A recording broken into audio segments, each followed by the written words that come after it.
My name is Jack Hanney, and welcome to this week's edition of The Insider. Bank of America's Michael Hartnett says to sell the stock market rally and to sell the bounce in stocks. This is echoing the same sentiment the week before last from UBS about sell the rally in stocks.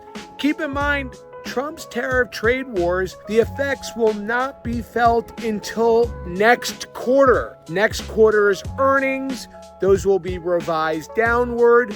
What we're seeing right now is at shipping ports, as well as even some grocery stores, that shipments coming in have all but stalled. We'll see consumer confidence continue to plunge, so we won't really realize the effects of the Trump tariff trade wars until we have the earnings next quarter. Gold, on the other hand, is at $3,350 an ounce, and it looks like it may be silver's time to shine. Many are saying that with silver crossing $33 an ounce, it could be on its way to $35 and then on its way to $40, if not $50 an ounce. Remember, silver is always late to the party. I am not a certified financial investment advisor, nor do I give tax advice. Any anticipation next week of Jerome Powell and the Fed's cutting rates,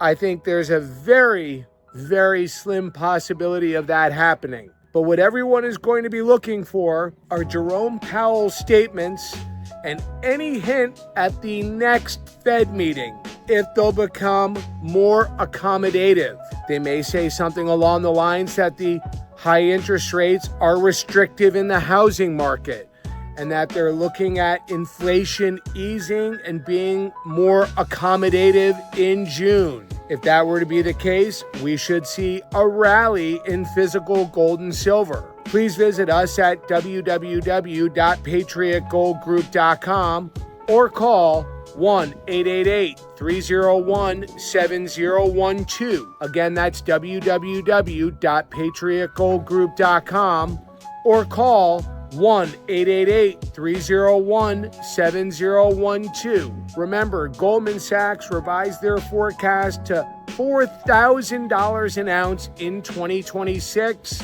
and the possibility of $4,500 an ounce if excessive risks continue. Forecasts for silver are as high as $45 an ounce in 2025 and then as high as $60, $70, some saying $125 an ounce if automakers look into buying silver mines. And that was according to Keith Neumeyer, the CEO of First Majestic Silver. It looks like right now the two top trades and the two best performing asset classes for 2025 will be physical gold and silver for the third year in a row. Thank you, and I look forward to speaking with you next week on an episode of The Insider.